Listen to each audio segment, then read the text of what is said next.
Halo Bola Mania, berjumpa lagi dengan kami dalam Berita Bola. Kami akan berikan berita update terbaru dari liga-liga terbaik di dunia. Semoga Anda menikmati berita yang kami sajikan. Jangan lupa like, komen, dan subscribe ya. Selamat menyaksikan.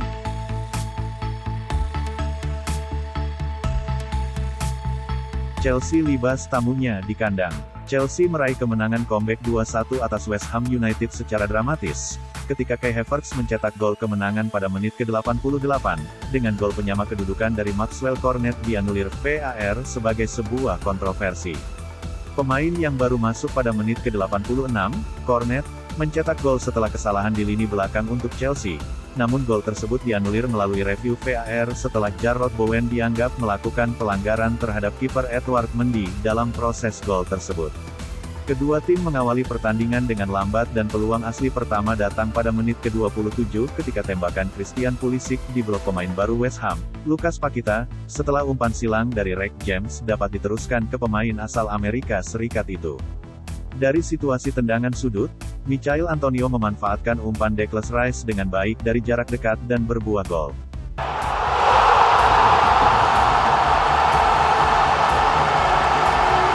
Chelsea kembali ke permainan pada menit ke-76 ketika Ben Chilwell memanfaatkan umpan Thiago Silva dengan tendangan kakinya dan menaklukkan Lukas Fabianski.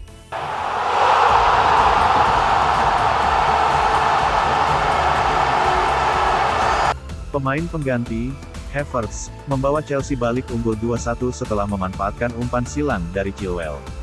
Keunggulan untuk tuan rumah bertahan hingga bubaran. Dengan kemenangan ini, Chelsea naik ke peringkat kelima di klasemen sementara dengan perolehan 10 poin dari 6 pertandingan. Sementara itu, The Hammers ada di urutan ke-18 dengan 4 angka. Tottenham Hotspur berhasil kandaskan tamunya Fulham 2-1 di kandang sendiri. Tuan rumah berhasil membobol gawang lawan tepatnya pada menit ke-40 lewat kerjasama yang apik. Gelandang mereka Hojbjerg merangsak masuk lewat umpan 1-2 dengan Richarlison, di depan gawang tanpa ampun menaklukkan kiper Fulham yang sudah pasrah menerima tembakan dari lawan. Skor 1-0 bertahan hingga turun minum. Pada babak kedua, Kane menggandakan kedudukan setelah mendapat bola matang di depan gawang. Akan tetapi tidak sampai 10 menit berjalan, Fulham mampu memperkecil ketertinggalan mereka menjadi 1-2, setelah Mitrovic berhasil membobol gawang Spurs, hasil umpan dari Tete. Skor 2-1 untuk kemenangan The Lily White pada Sabtu malam. Manchester City dipaksa pulang dari kandang Aston Villa hanya bawa 1 poin. Manchester City gagal menggeser Arsenal di puncak klasemen sementara karena hanya imbang lawan Aston Villa. Erling Haaland terus mencetak gol tapi Manchester City ditahan imbang Aston Villa 1-1, pada menit ke-50, dengan Haaland melepaskan tendangan voli setelah umpan silang dari Kevin De Bruyne. Ini adalah golnya yang ke-10 dari 6 pertandingan Liga Premier Inggris. De Bruyne nyaris membuat City unggul lebih jauh dengan tendangan bebas yang membentur mistar gawang pada menit ke-67, sementara Haaland membuat Emiliano Martinez beraksi tak lama kemudian dengan tendangan kaki kanan di dalam kotak penalti. Villa bangkit pada menit ke-74, ketika Jacob Ramsey bergerak ke depan dan memberikan umpan silang rendah untuk Bailey, yang berhasil menyamakan kedudukan menjadi 1-1.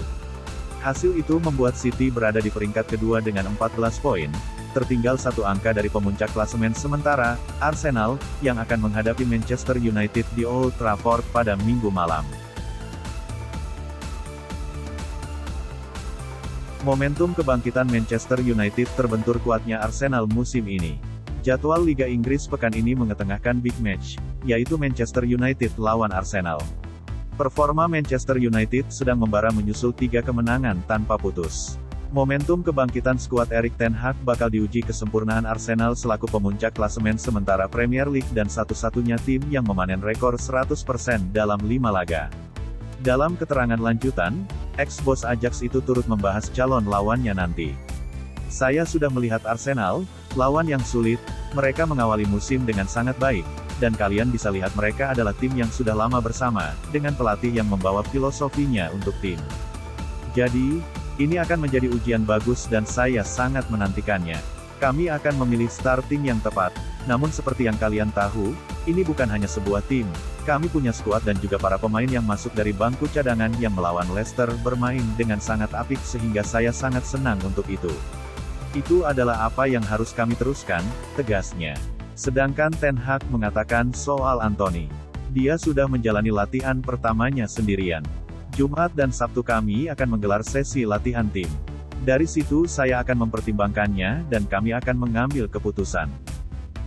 Sementara itu manajer The Gunners Mikel Arteta, berharap timnya bisa membungkam Manchester United.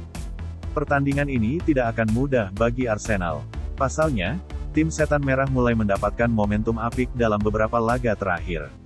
Artinya, ada kepercayaan diri ekstra dalam diri pemain Manchester United. Walau demikian, Arsenal boleh percaya diri dalam kunjungan tandang kali ini. Martin Odegaard dan kawan-kawan sedang bagus-bagusnya, karena masih sempurna dengan meraih kemenangan dalam 5 laga pembuka Premier League. Terakhir kali Arsenal mempermalukan Manchester United di kandangnya sendiri pada tanggal 1 November tahun 2020. Dalam duel tersebut, The Gunners menang berkat eksekusi penalti Pierre-Emerick Aubameyang. Kemenangan bukanlah hal baru. Kami sudah pernah menang di Old Trafford, kami harus mengulanginya, dan kami harus yakin sejak hari ini. Kami harus yakin sejak kemarin, sejak akhir pertandingan kami sebelumnya, bahwa kami bisa berkunjung ke Old Trafford dan bermain sesuai yang kami inginkan, kata Arteta di Arsenal. Jika Anda bisa bermain sesuai keinginan Anda akan memenangi pertandingan. Kami sudah melakukan itu dan keyakinan itulah yang mendorong kami, tandasnya. Pertandingan yang lain tadi malam. Tuan rumah Everton ditahan imbang Liverpool dengan skor kacamata. Brentford berpasta gol 5-2 dari tamunya Leeds United. Newcastle bermain imbang tanpa gol dengan Crystal Palace. Tuan rumah Nottingham Forest dipermalukan tamunya Bournemouth 2-3. Dan Wolverhampton Wanderers menghempaskan tamunya Southampton 1-0.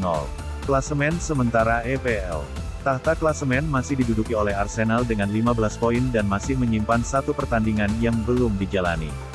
Manchester City dan Tottenham Hotspur menguntit di bawahnya dengan poin 14. Sedangkan dasar klasemen di minggu ke-6 ini, dihuni West Ham, Nottingham Forest dan Leicester City. Top skor minggu ini, mesin gol Manchester City Erling Haaland masih kukuh di puncak, setelah menambah golnya tadi malam menjadi 10 gol dari 6 game. Penyerang Fulham Mitrovic menguntit di bawahnya dengan 6 gol. Sedangkan Harry Kane masuk ke 3 besar usai mengemas 5 gol. Demikian berita-berita hari ini. Semoga kalian sehat selalu, jangan lupa like, komen, dan subscribe, see ya.